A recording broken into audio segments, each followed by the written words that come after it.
welcome to my YouTube channel. আৰু আজি আহকচোন বলক যাওঁ মিনি ব্লগ। আজি মোৰ ৰাতিপুৱা উঠিয়ে মই কামলৈ আগবাঢ়িলোঁ। বলকচোন যাওঁ কামলৈ। বৰ্তমান এইটো চকীঘাট, আপোনাৰ নতুনকৈ দলং বনাই আছে। চকীঘাট দলং, তেজপুৰ কামত গৈ আছোঁ। ডেইলি এদিন আপ ডাউনে হৈ আছে। বলকচোন আগবাঢ়ি যাওঁ।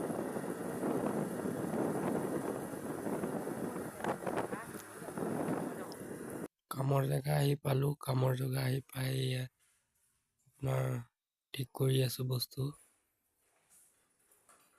পানীৰ কাম কৰোঁ। পানীৰ কাম আজি দেখুৱাই দিওঁ বুলি ভাবিছোঁ। আমি কি কৰোঁ, কি কাম কৰোঁ।